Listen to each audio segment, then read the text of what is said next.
सो अब आ गया एग्जाम, और सबसे बड़ा टेंशन बच्चे मुझसे इस टाइम पे पूछ रहे हैं ना कि मैम ऐसा क्या करें कि सब कुछ बाहर रहता है, सब कुछ पढ़ के हुआ रहता है, लेकिन जैसे ही पेपर सामने आता है पूरे ब्लैंक हो जाते हैं, एग्जाम टाइम पे फोकस बिल्कुल नहीं रहता है। तो खुद को काम कैसे करूं, खुद को शांत कैसे करूं, ऐसा क्या करूं कि एग्जाम टाइम पे जितना भी मैंने पढ़ा है वो भूलना नहीं है।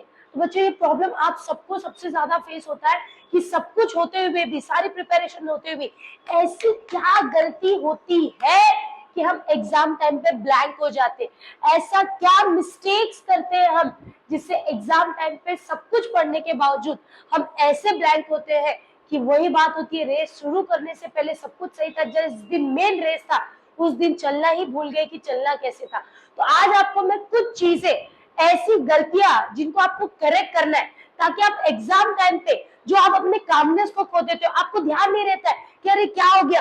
और ये सारी चीजें जो मैंने खुद, जब मैं पढ़ती थी तो मेरे साथ भी ऐसी प्रॉब्लम बहुत होती थी, मैं ब्लैंक हो जाती थी। मैं सारा प्रिपरेशन करते हुए मेरे दिमाग में होता था यार शिट, ये एक वर्ड याद आ जाए, अरे यार ये एक सेंटेंस याद आ जाए तो मेरे को आंसर याद आ जाएगा। ये सारी प्रॉब्लम्स होती है और बहुत नॉर्मल ये सारी प्रॉब्लम्स होना।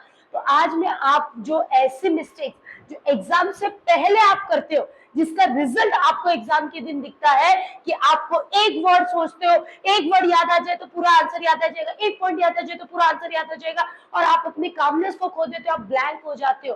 तो ध्यान से आज सुनना, ऐसे कौन से मिस्टेक्स आपको करेक्ट करने हैं आपके 2 से 2.5 महीने पहले जो एग्जाम्स आने उससे पहले। सबसे पहले आपको क्या करना है, हमेशा याद रखो, start small but smart easy. मतलब जब भी स्टार्ट करना है ना, पहले से स्टार्ट करो। हम क्यों ब्लैंक होते, क्योंकि अगर आपने स्टडीज की लेकिन वो स्टडीज अगर आप एग्जाम के कुछ दिन पहले, एक रात पहले करते हो, तो वो चीजें आपको इतनी फंबल कर देती है कि एग्जाम के टाइम पे आपका ब्लैंक होना बहुत नॉर्मल सी चीज है कि आप ब्लैंक होते ही हो। क्यों? क्योंकि आपने उस चीज की प्रिपरेशन बहुत लेट किया था, और लेट प्रिपरेशन होने की वजह से आपने उसको सही टाइम नहीं दिया है। तो हमेशा ध्यान रखो, एग्जाम की प्रिपरेशन के लिए थोड़ा थोड़ी तैयारी करो, पर रोज तैयारी करो। एक दिन पहले, एक हफ्ते पहले, या 2 हफ्ते पहले, 1 महीने पहले अगर तैयारी शुरू करोगे तो डेफिनेटली एग्जाम्स में ये आपके ब्लैंक होने का प्रॉब्लम और अपने कामनेस को खोना प्रॉब्लम, ये बहुत नॉर्मल है। तो हमेशा ध्यान रखना, आपके एग्जाम्स आने से पहले, आप किसी भी स्टैंडर्ड्स में हो, आपको ध्यान रखना है कि एग्जाम से पहले ही आपको अपनी एवरीडे थोड़ी थोड़ी थोड़ी थोड़ी प्रैक्टिस करनी है। थोड़ा थोड़ा थोड़ा थोड़ा हम करेंगे तो एक साथ जब हमारे पास आएगा तो हमारी प्रैक्टिस अच्छी खासी हो चुकी रहेगी। जब एक साथ पूरा खाना लेके बैठेंगे और एक साथ खाना खाओगे तो पेट भी फूकेगा और वॉमिटिंग्स भी होगी। थोड़ा पार्ट वाइज करके खाओगे तो खाने को डाइजेस्ट होने के लिए भी टाइम मिलता है ना। वैसे पढ़ाई को जब थोड़ा थोड़ा करते हो तो चीजों को मेमोराइज करने के लिए टाइम मिलता है, चीजें याद रहती है, आप टाइम अच्छे से दे सकते हो और ब्लैंक होने के चांसेस कम हो जाते हैं। तो सबसे पहली चीज, डेली थोड़ा थोड़ा स्टार्ट करना है, छोटा छोटा करना है, एक साथ सब कुछ नहीं करना है। नेक्स्ट चीज आपको क्या ध्यान रखनी है कि आपको अपने एग्जाम से पहले, हम क्या करते हैं, एग्जाम के एक हफ्ते पहले पढ़ना स्टार्ट करते हैं और एक हफ्ते में पढ़ने के बाद सीधा जाते हैं एग्जाम देने। क्या हुआ, अब आपने जो पढ़ा आपको ऐसे वर्बली आप बुक लेके बैठो, ये पढ़ लिया, ये पढ़ लिया, ये पढ़ लिया, सब कुछ याद है, पर वो चीज जब आप लिखने बैठते हो तो आपको पता ही नहीं था कि प्रैक्टिस कैसे करनी थी और आप क्या हो जाते, पूरे ब्लैंक हो जाते हो। तो आपको क्या करना है, आप पहले ही अपनी प्रिपरेशन जो मैंने बोला उसको करो, और पहले प्रिपरेशन के साथ साथ आपको दूसरी चीज ध्यान में रखनी है कि प्रिपरेशन के बाद ज्यादा से ज्यादा सैंपल पेपर्स, प्रैक्टिस पेपर्स करने। जितने मॉक टेस्ट होते वो सारे के सारे मॉक टेस्ट बोर्ड एग्जाम से पहले 80 मार्क्स का पेपर देते हो, 80 मार्क्स के प्रीलिम्स आते हैं, प्रीलिम्स को ज्यादा से ज्यादा दो, ज्यादा से ज्यादा टेस्ट दो। इससे क्या होता है कि एग्जाम टाइम पे आपके जो मिस्टेक्स होने के चांसेस होते हैं वो बहुत ही ज्यादा कम हो जाते हैं। तो इसलिए बहुत ज्यादा ध्यान से सुनो कि अगर आपको पेपर, अगर आपने इससे पहले कभी टेस्ट नहीं दिया, एंड टाइम पर पेपर लेके बैठे हो, क्वेश्चन देख रहे हो, format, section A, section B, section C, पूरा ब्लैंक, क्योंकि आपने पढ़ा था, पर वो जो पढ़ी हुई चीज आपके पेपर में आएगी और वो कैसी आएगी वो तो पता ही नहीं था, तो प्रॉब्लम तो आनी है, सीधी सी चीज है। तो हमको बच्चों ये गलती बिल्कुल नहीं करनी है, बहुत आराम से करना है। एवरीडे जो आप पढ़ो, आप सेल्फ टेस्ट ले लो। अगर आपको नहीं लग रहा है, आप कहीं क्लासेस कोचिंग नहीं जाते हो तो खुद से टेस्ट लो, खुद से जितने आप सैंपल्स पेपर्स बना सकते हो, अपने क्वेश्चंस बनाओ, उसके टेस्ट लो, स्कूल के टेस्ट के ऊपर फोकस करो। आप जितना सैंपल्स पेपर्स और जितने मॉक टेस्ट दोगे उतना आपका ग्राफ अच्छा होगा। और ये ब्लैंक होने वाली चीज, आपने इतना टेस्ट दे दिया ना, इतने पेपर्स दे दिए ना, कि जब आप एग्जामिनेशन हॉल में जाके बैठोगे ना, आपको फील ही नहीं आएगा कि मैं कोई बहुत बड़ा एग्जाम देने आ रहा हूँ। क्यों? क्योंकि आपने इतने टेस्ट दे दिए कि आप टेस्ट दे देकर अपने एग्जाम से यूज्ड टू हो जाते हो। और अगर नहीं दिया है तो वो सिचुएशन में तकलीफ होती है, क्योंकि आपने अभी तक वो पेपर का पैटर्न नहीं देखा, आपके 80 मार्क्स 40 मार्क्स के पेपर्स कैसे होंगे, क्या फॉर्मेट होगा, आपने वो नहीं देखा, तो वो आपको ब्लैंक करता है। तो ज्यादा से ज्यादा पेपर्स को सॉल्व करो, ज्यादा से ज्यादा मॉक टेस्ट दो, ताकि ये प्रॉब्लम्स आगे नहीं बढ़े। नेक्स्ट चीज आपको क्या ध्यान देनी है कि रिलैक्सेशन टेक्निक। हम क्या करते हैं, हमने किसी मोबाइल में देखा था कि जब टेंशन में आते हैं एग्जाम देने के पहले, तो क्या करने का, एग्जाम देने के पहले आपको एक ही चीज करनी, अरे नहीं होता है बेटा। रिलैक्सेशन टेक्निक क्या होता है? रिलैक्सेशन टेक्निक मतलब आपको रोज कुछ ना कुछ अपने आप की बॉडी को रिलैक्स करने का सोचो। मतलब कुछ देर बैठ जाओ, आराम से अपने बॉडी को रिलैक्स करो। रिलैक्स का मतलब फोन बिल्कुल भी नहीं, फोन से आपकी बॉडी रिलैक्स नहीं होती है। मैंने बार बार हर वीडियो में बोला है कि फोन देखने से आपकी बॉडी और खराब होती है, डिस्टर्ब होती है, आपका ब्रेन डिस्टर्ब होता है। तो मोबाइल से अगर आप देख रहे हो तो आप अपने ब्रेन को और थका रहे हो और परेशान देख रहे हो। रिलैक्स, थोड़ा सा मेडिटेशन करो, हेल्दी खाना खाओ, अपनी बॉडी को रिलैक्स। एग्जामिनेशन जितने पेपर्स देते हो, हर पेपर्स के पहले अगर आपने ये टेक्निक यूज किया है, अपनी बॉडी को रिलैक्स रखा है, तो ऐसी कोई भी प्रॉब्लम्स आपको डिस्टर्ब नहीं करेगी। तो हर एवरी डे अपने रूटीन्स में, हर दिन में अपने आप को रिलैक्स करने के लिए, आपके ऊपर प्रेशर आ रहा है, देखो क्या चीज है जो आपको रिलैक्स करती है, उस टेक्निक को ज्यादा से ज्यादा अपने यूज में लाओ। नेक्स्ट चीज आपको ध्यान में रखना है, the power of positive visualisation. एक एग्जाम्पल देखो, जब आप कोई चीज की तैयारी करते हो, मतलब समझो आप कहीं घूमने जाने वाले हो, ठीक है, तो हम अभी उस जगह पे घूमने गए नहीं, लेकिन पहले ही बैठ के सोचते रहते, अरे मैं तो इधर जाऊंगी, फिर मैं यहाँ पे ये देखूंगी, फिर मैं ऐसे खाने खाऊंगी, फिर मैं घूमूंगी। वो विजुअलाइज करके आप उस जगह पे पहुंचे नहीं हो, पर दिमाग में सोच सोच कर आप खुश हो जाते हो। आपको ऐसा लगता है अरे मैं घूम रही, अरे मैं करने वाली हूँ। तो वो उस जगह पे जाने से पहले, उस ट्रिप के पहले हमको पॉजिटिविटी आती है ना। वैसे ही आप अपने एग्जामिनेशन हॉल में जाने से पहले उस चीज का विजुअलाइजेशन करो। मैं एग्जामिनेशन में हॉल में एंटर करूंगी, टीचर्स खड़े होंगे, हॉल टिकट्स आएंगे, मुझे हॉल टिकट्स को रखना है, मैंने उसको लेमिनेट किया, टीचर्स सिग्नेचर्स करेंगी, मेरे पास बोर्ड पेपर आएगा, फिर उसके ऊपर मुझे प्रॉपरली अपने नाम डिटेल लिखने, वो सब कुछ करने के बाद पेपर्स आएगा, पेपर्स देके मैं ब्लैंक होंगी, तो ब्लैंक होने के बाद मुझे कैसे करना है, मतलब जो भी कॉन्सिक्वेंसेस आपको लग रहा है कि मैं एग्जामिनेशन हॉल में जब जाऊंगी तो मेरे सामने आने वाला है, उस चीज को विजुअलाइज करके आप उस चीज को करेक्ट करो। क्योंकि हम जब एक अच्छी विजुअलाइजेशन रखते हैं तो रिजल्ट भी विजुअलाइजेशन का अच्छा आता है। अगर विजुअलाइजेशन ही हमने बहुत नेगेटिव रख ली, अरे मैं तो पक्का, मैं पक्का जाके ना वहां पे डिस्टर्ब हो जाऊंगी, अरे मैं तो ब्लैंक हो जाऊंगी, अरे मेरे से तो ना, मेरे को पता नहीं क्या होता है, मैं हर बार एक पेपर ले आता है मेरे सामने, मैं ब्लैंक हो जाती हूँ। अब बार बार बोल बोल के विजुअलाइज करके उस चीज में ऐसे फंस जा रहे। तो आपको ध्यान रखना है कि अपने विजुअलाइजेशन को स्ट्रॉन्ग करो, पॉजिटिव विजुअलाइजेशन।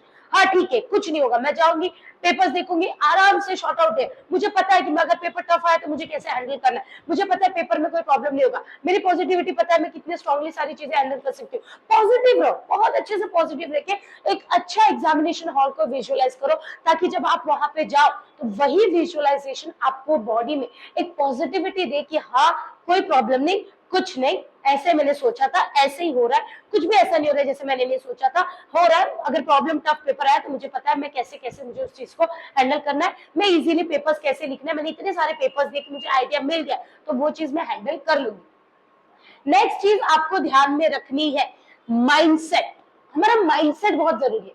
देखो अगर मैंने सोच लिया कि साइंस 1 का पेपर तो हर साल टफ आता है, टफ आता है, टफ, मेरा अब अगर वो पेपर इजी होता हुआ भी रहेगा, तो मैंने पूरे साल एक ही माइंडसेट रखा था कि साइंस 1 टफ होता है, ज्योमेट्री टफ होता है, मराठी टफ होता है, तो मेरा माइंडसेट ही मुझे बोल रहा है कि बेटा टफ है, बेटा टफ है। तो अब मैं कितना भी मेरे लिए वो पेपर इजी आएगा, मैंने अपने माइंडसेट को ही ऐसा बना लिया था कि ये पेपर टफ आता है, अगर मैंने, क्योंकि टफ की वजह से मैं उस पर ध्यान नहीं देती हूँ, और माइंडसेट ऐसा बनाने की वजह से वो पेपर कितना भी इजी आएगा, मेरा एटीट्यूड ही वही रहता है। तो अपने एटीट्यूड को सही रखो, बिहेवियर सही रखो, एक्शन सही रखो, तब सक्सेस मिलेगा। एटीट्यूड रखो, होने देना टफ, क्या है टफ, टफ ऑफ कुछ नहीं होता है, मेहनत करूंगी मैं, अपना बिहेवियर रखना है कि कितना भी टफ चीज होगी, मेरा बिहेवियर है, मैं मेहनत करके कर लूंगी। और जो मेहनत करना है उसके लिए एक्शन लो।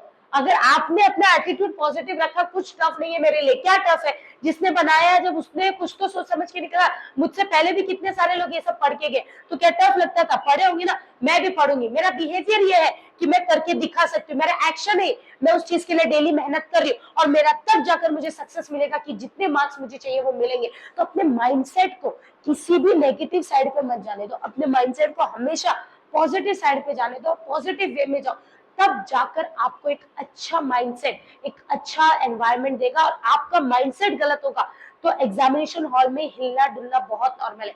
माइंडसेट अच्छा रहेगा तो आप काम भी रहोगे और प्रॉब्लम भी क्रिएट नहीं होता है। तो अपने माइंडसेट को अच्छा रखना सबसे ज्यादा जरूरी है। टाइम मैनेजमेंट चैलेंज क्या होता है, देखो सबसे बड़ी प्रॉब्लम क्या होती है लेट उठते हैं। अब लेट उठने के बाद जो हमें अमाउंट ऑफ टाइम जो रहता है हम वही बर्बाद कर देते हैं। अगर आप सुबह जल्दी उठते हो तो आप अपने टाइम को मैनेज करते हो। अगर आप सुबह 6 बजे उठते हो तो सुबह के 6 से लेकर रात के 12 तक आपके पास कितना सारा टाइम है। वही 6 बजे की जगह आप 10 बजे उठते हो तो आपने अपने टाइम से 4 घंटे वैसे भी बर्बाद कर दिए। तो अपने टाइम को जल्दी से जल्दी उठना स्टार्ट करो, अर्ली मॉर्निंग पढ़ना स्टार्ट करो। नाइट में अगर कंसिडर आपको होता है नाइट जमता है तो नाइट पढ़ो, बट मैं हमेशा यह ऑफर करती हूँ कि आप अर्ली मॉर्निंग जल्दी उठ के पढ़ने की चीजें करो, waiting until the last minute. और हम क्या करते हैं, कल एग्जाम है, अभी तक बैठ के चल एक चैप्टर बाहर करना है, एंड टाइम तक नहीं। आपका एंड टाइम आने के कुछ टाइम, उस जैसे अगर 20 तारीख को 20 जनवरी को एग्जाम है तो दिसंबर में ही आपका पढ़ के खत्म हो जाना चाहिए।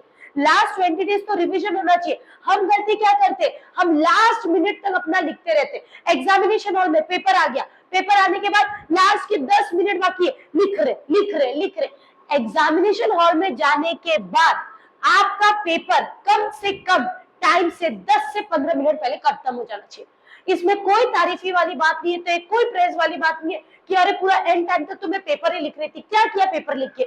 अगर आपने पेपर को चेक ही नहीं किया कि जो जो आपने लिखा था वो आपने सही लिखा कि नहीं, कहीं कुछ मिस्टेक नहीं रहा, तो लास्ट 10 to 15 मिनट्स अपने पेपर को चेकिंग के लिए दो। और टाइम मैनेजमेंट कैसे होगा, जितना ज्यादा आप पेपर सॉल्व करोगे उतना ज्यादा आपका अच्छा टाइम मैनेजमेंट होगा। अगर आप पेपर सॉल्व नहीं करोगे तो डेफिनेटली टाइम मैनेजमेंट नहीं हो पाएगा।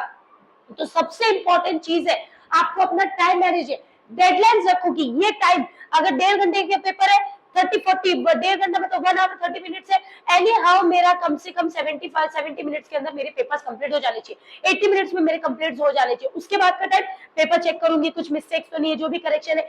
टाइम को डेडलाइंस के साथ चलो, रेगुलर अपने ट्रैक। और क्या होता है, आज टाइम टेबल बना है, आज ये सब्जेक्ट पढ़ना है, अरे ठीक है चल नया टाइम टेबल बनाती हूँ, कल से शुरू करती हूँ। तो जो बच्चे इस तरीके से ट्रैक पे चलते हैं ना कि रेगुलर में ही अपने टाइम टेबल को फॉलो नहीं कर रहे, तो आप एग्जामिनेशन हॉल में बैठ के अपने पेपर में भी टाइमिंग को मैनेज नहीं कर पाओगे। तो आपको ज्यादा से ज्यादा अपने रेगुलर स्टडीज के लिए अपने टाइम को मैनेज करना है कि इतने आवर्स मुझे इस सब्जेक्ट को देना है, इतना प्रैक्टिकल करना है, थियरी पढ़ना है, मैथ्स को इतना टाइम देना है, जनरल नॉलेज के लिए इतना टाइम देना है। उसके बाद मेरे पेपर्स अगर 80 मार्क्स का होता है और मेरे पास 2.5 आवर्स है, तो मुझे 2 आवर्स के अंदर मेरे 80 मार्क्स के पेपर को करके लास्ट के हाफ आवर मुझे मेरे पेपर्स को वापस से रीचेक करना है, कुछ मिस्टेक्स, क्वेश्चन नंबर्स, कहीं कुछ वर्ड्स या कोई आंसर्स मुझसे स्किप तो नहीं हो गया। इस तरीके से अपने पेपर को टाइम मैनेज करो। अगर आप एंड तक आपने सारे एग्जाम में लिखने की आदत है तो सीधी सी बात है पेपर ऐसे टीचर खींचती रहेगी, नहीं मिस 2 मिनट, हम यही करते रहेंगे। तो ये चीज नहीं करनी है, आपको मैनेजमेंट अच्छा ज्यादा से ज्यादा करना है। एंड नेक्स्ट चीज आपको देना है ब्रेकडाउन।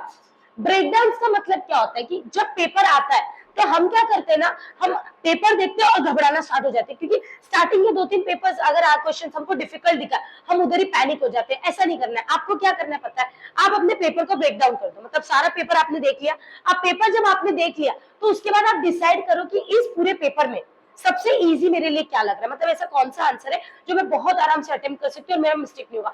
आप पहले उसको करो। पहले हम क्या सोचते हैं, पहले टफ वाला करती हूँ, एंड टाइम पे छूट गया तो नहीं। अगर आपको कोई क्वेश्चन टफ लग रहा है तो आप उसको लास्ट में करो। अगर जो पार्ट आपको इजी लगता है, जैसे आपके मैथ्स फिलअप्स होते हैं, आपके जो भी ऑब्जेक्टिव्स के पार्ट होते हैं, 1 सेंटेंस होते हैं, 1 वर्ड्स होते हैं, ये जो पार्ट है उसको पहले करो और जो हार्ड वाला पार्ट है उसको बाद में करो। क्या होगा कि जो आता है वो अगर आप पहले अटेम्प्ट करोगे ना तो आपका कॉन्फिडेंस बढ़ता है। आपको धीरे धीरे आप पेपर लिख रहे हो और आंसर आ रहा है, पेपर लिख रहे हो आंसर आ रहा है, इससे क्या होगा आपका कॉन्फिडेंस बढ़ेगा।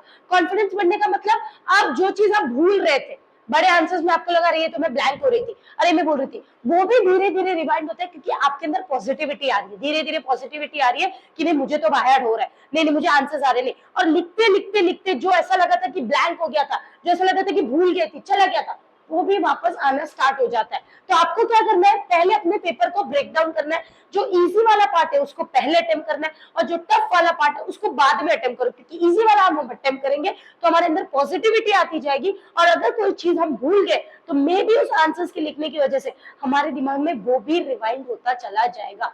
और लास्ट चीज आपको अपने एग्जाम्स में करनी है, अपने आसपास जितनी भी नेगेटिविटी है उसको ऐसे करके रखना है, बिल्कुल भी किसी नेगेटिविटी को अपने पास में आने नहीं देना है।